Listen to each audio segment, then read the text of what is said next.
sedekah subuh. Sedekah subuh, kenapa saya berkata sedekah subuh? Bukan berarti tidak boleh sedekah di waktu yang lain. Semua sedekah boleh di setiap waktu dan setiap saat, hari Jumat maupun selain hari Jumat. Tapi sedekah subuh itu termasuk sedekah yang terbaik. Kenapa? Bukan kata saya, tapi kata Rasulullah sallallahu alaihi wasallam. Setiap waktu subuh Allah turunkan malaikat, tugasnya mendoakan orang yang bersedekah subuh hari. Allahumma a'ti munfiqan khalafa. Ya Allah, ganti yang lebih baik bagi orang yang infak di subuh hari. Ibu-ibu lagi halangan tidak salat, sebelum beraktivitas isi sedekah subuh. Anda tidak usah susah-susah mencari anak yatim dan orang miskin di subuh hari. Mulai hari ini masing-masing bikin kotak amal atau botol atau kaleng, simpan di rumah. Setiap habis salat subuh sebelum beraktivitas isi sedekahnya. Apalagi kalau sedekah itu disertai doa. Begitu anda sedekah, sebutkan hajatmu. Ya Allah, dengan berkah sedekah ini, ya Allah, saya ingin nikah. Mudahkan jodoh. Nikah lagi juga boleh doa, tidak apa-apa. Ada yang sedang melamar kerjaan, anda isi, wallahi dahsyat, amalan ini wallahi dahsyat, manfaatnya banyak untuk menyembuh penyakit, menabulkan hajat, memudahkan urusan, dan tidak pernah saya sampaikan amalan ini, semua alhamdulillah berhasil mendapatkan hajatnya. Begitu anda isi, doa, ya Allah, dengan berkah sedekah ini mudahkan lamaran kerjaan saya. Ya Allah, dengan berkah sedekah ini mohon titipkan pahalanya untuk kedua orang tua saya. Kalau ada yang merasa dirinya suka marah, suka emosi, ya Allah, dengan berkah sedekah ini tenangkan hati dan jiwa saya agar tidak emosi lagi. Ya Allah, dengan berkah sedekah ini karuniai kepada aku anak penghafal Al-Quran.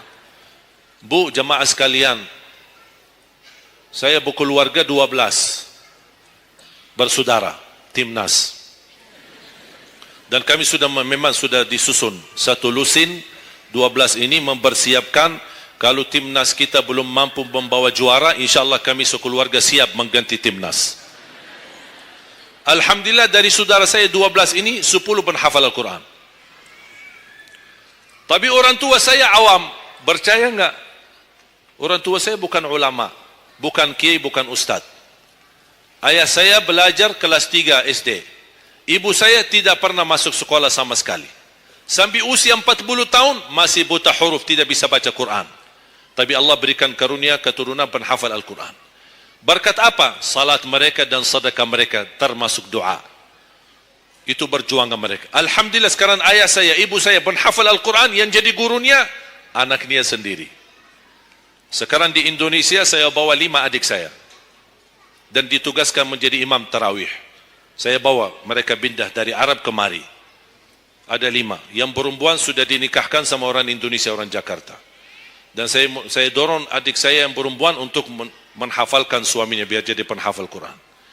Yang 4 laki-laki, ada yang 2 bawa istrinya masing-masing dari Arab, yang 2 lagi saya nikahkan di Indonesia sama orang Indonesia. Ada 1 sama orang Sunda, 1 sama orang Lombok.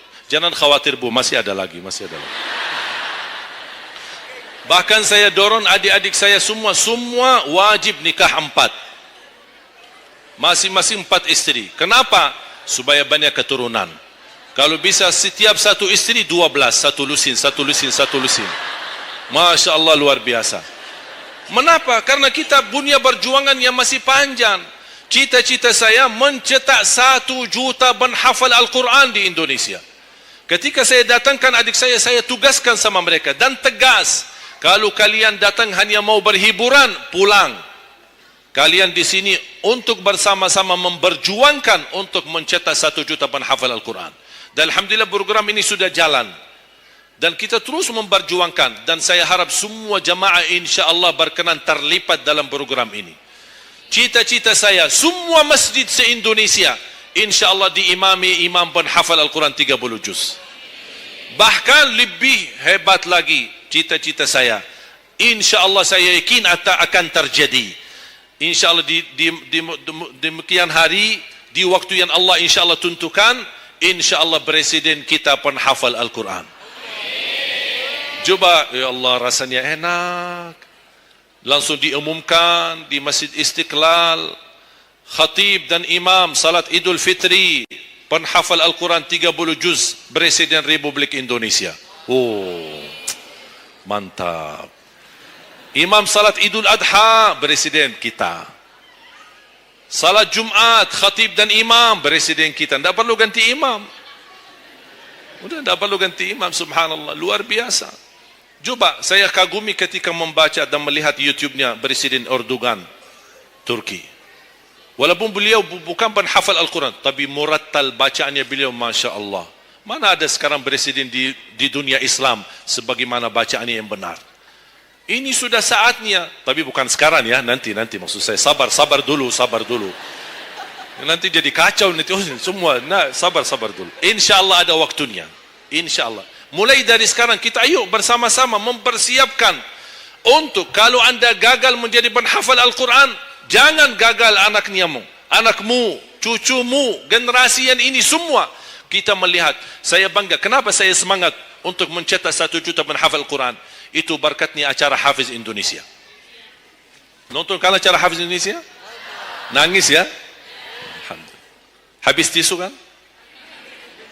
Tahu enggak salah satu karunia Allah untuk Indonesia? Ada teman saya berusaha punya TV di Arab. Beliau ingin membuka dan membuat acara Hafiz Indonesia versi Arab, tapi gagal. Kenapa? Karena tidak menemukan jumlah yang banyak penghafal Al-Quran di bawah usia 10 tahun. Hanya Indonesia saja. Malaysia kalah, Indonesia saja. Di bawah 10 tahun. Dan sayang sekali memang anda yang nonton acara Hafiz Indonesia, anda nonton acara yang sudah jadi. Tapi anda belum tahu apa yang kami berjuangkan di belakang layar. Sebelum acara Hafiz Indonesia, 4 bulan bekerja keras. Sambil tim turun ke lapangan, ke desa-desa, kampung-kampung, ke pulau-pulau untuk menumbulkan dan mendatangkan, menghadirkan para penghafal Al-Quran. Ketika dibawa di Jakarta, 2 bulan berturut-turut kami didik mereka. Yang awalnya pemalu, awalnya ada yang mohon maaf, kencing di celananya sendiri. Saking tidak berani, takut. Alhamdulillah sekarang menjadi mereka pemberani. Bahkan mereka berlumba-lumba azan subuh. Mereka berlumba-lumba membangunkan sesama saudaranya. Sama-sama tertib, makan. Kita menghadirkan doktor kesehatan, kita menghadirkan doktor psikologi jiwa untuk menjaga perasaan mereka selama 2 bulan. Didampingi kadang-kadang ibu mereka, didampingi kadang-kadang ayah-ayah mereka. Dan semua rata-rata sepakat orang tua mereka, tidak pernah kami merasakan bangga memiliki anak sebagaimana kami melihat perjuangan di Hafiz Indonesia. Dan Alhamdulillah begitu selesai acara Hafiz Indonesia, kami tidak tinggalkan mereka. Kami terus kawal, kami terus pimpin. Dan Alhamdulillah mereka di kampung masing-masing sudah membangun rumah tahfiz. Ada yang membangun pesantren untuk mencetak dan melahirkan jumlah yang banyak penghafal Al-Quran. Dan ini perjuangan luar biasa. Tidak mudah. Berapa biaya yang dikeluarkan. Dan mohon maaf, belum ada sponsor yang bisa mensponsori kita dan membayar full untuk kita. Kita terus bekerja keras. Dan Alhamdulillah masih Allah hantarkan kepada kita orang yang dermawan, orang yang baik, yang berduli dengan dan mencintai Al-Quran. Allah anugerahkan. Wallahi menurut saya, saat ini, zaman ini, sedekah yang terbaik dan yang termulia, semua apapun yang terkait dengan Al-Quran, itulah yang termulia. Makanya boleh anda ketika anda bersedekah, jangan lupa disertai doa. Di antaranya anugerahkan ya Allah Indonesia menjadi negara Al-Quran. Tapi tolong fokus. Kalau anda isi sedekahnya, tolong disesuaikan. Jangan isi sedekahnya koin, teng, tapi doanya sampai terbit matahari. Tidak ada malunya. Kata Allah, koin-koin aja sedekahnya, doanya dah habis-habis. Hajatnya panjang, lebar.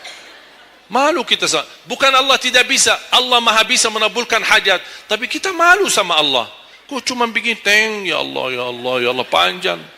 Fokus. Kalau usulan saya, 1 sedekah, 1 hajat. 1 sedekah, 1 hajat. Dan insya Allah akan anda melihat manfaatnya. Mudah-mudahan semua yang hadir insya-Allah menjadi keluarga besar 1 juta penghafal Al-Quran. 1 juta mencetak penghafal Al-Quran. 1 juta keluarga Al-Quran yang insya-Allah akan membangun generasi baru yang membawa Indonesia menjadi baldatun tayyibatun wa rabbun ghafur, dan di masa yang akan datang insya-Allah Indonesia menjadi lebih baik. Amin ya rabbal alamin. Barakallahu fikum. Terima kasih, semoga bermanfaat. Kurang lebihnya mohon maaf. Mungkin ada panitia ingin menyampaikan selanjutnya.